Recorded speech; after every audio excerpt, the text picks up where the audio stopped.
অত্যন্ত মোৰ মতেতো গৰ্হিত কাৰ্য হৈছে। গৌৰৱ গগৈ ডাঙৰীয়াই বাৰে বাৰে হিমন্ত বিশ্ব শৰ্মা ডাঙৰীয়াক হু ইজ হিমন্ত বিশ্ব শৰ্মা বুলি কয়। হিমন্ত বিশ্ব শৰ্মা ডাঙৰীয়া অসমৰ মুখ্যমন্ত্ৰী আৰু গণতান্ত্ৰিকভাৱে নিৰ্বাচিত এখন প্ৰদেশৰ মুখ্যমন্ত্ৰী। হিমন্ত বিশ্ব শৰ্মা ডাঙৰীয়া 25 বছৰ এটা সমষ্টিত বিধায়ক হিচাপে নিৰ্বাচিত হৈ আহিছে। বহু বছৰ ধৰি মন্ত্ৰী হৈ আছিলে। গতিকে তেনেকুৱা এগৰাকী ব্যক্তিক যদি এগৰাকী নেতাই এগৰাকী তথাকথিত নেতাই বাৰে বাৰে কয় হু ইজ হিমন্ত বিশ্ব শৰ্মা, এই কথাটো অত্যন্ত দৃষ্টিকটু হৈছে।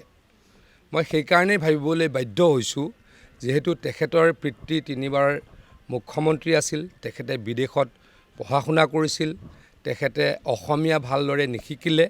অসমীয়া ভালদৰে ক'লে এনেকুৱা এচাম মানুহ আছে, অসমীয়া ভালদৰে ক'লে নিজক ল' গ্ৰেডেড কৰা বুলি ভাবে। অসমত এনেকুৱা এচাম মানুহ আছে যে ইংলিছ ক'লে বেছি ভাল, বেলেগ ভাষা ক'লে বেছি ভাল, বেছি জানা মানুহ, আৰু অসমীয়া ভালকৈ ক'লে, অসমীয়াৰ ফ্লুৱেঞ্চি ভালকৈ থাকিলে নিজক তললৈ লৈ যোৱা বুলি ভাবা এচাম মানুহ আছে। গতিকে তেনেকুৱা এজন মানুহ গৌৰৱ গগৈ, যাৰ পৰিয়ালৰ 3জন সদস্য ব্ৰিটিছ নাগৰিক।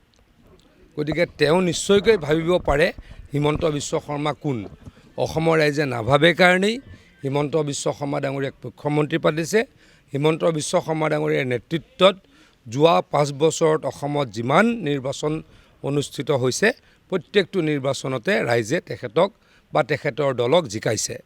মই এই কথা দৃঢ়তাৰে কওঁ যে আজিৰ পৰা কেইদিনমানৰ পাছত, মাত্ৰ 1.5 মাহ পাছত যি বিধানসভা নিৰ্বাচন অনুষ্ঠিত হ'ব, হিমন্ত বিশ্ব শৰ্মাৰ দল, নৰেন্দ্ৰ মোদী ডাঙৰীয়াৰ দল বিজেপিয়ে বহু সংখ্যক অভূতপূৰ্বভাৱে চিটত জিকি আকৌ চৰকাৰ বনাব। হিমন্ত বিশ্ব শৰ্মা ডাঙৰীয়া মুখ্যমন্ত্ৰী হ'ব আৰু সেইদিনাখন নিশ্চয়কৈ গৌৰৱ গগৈ ডাঙৰীয়াই, অসমীয়া ক'ব নজনা গৌৰৱ গগৈ ডাঙৰীয়াই, যাৰ পৰিয়ালৰ 3গৰাকী ব্যক্তি, আকৌ কৈছোঁ ব্ৰিটিছ নাগৰিক, যাৰ ভাৰতৰ প্ৰতি কোনো আনুগত্য নাই, অসমৰ প্ৰতি আনুগত্য নাই, সেইদিনাখন গম পাব হু ইজ হিমন্ত বিশ্ব শৰ্মা।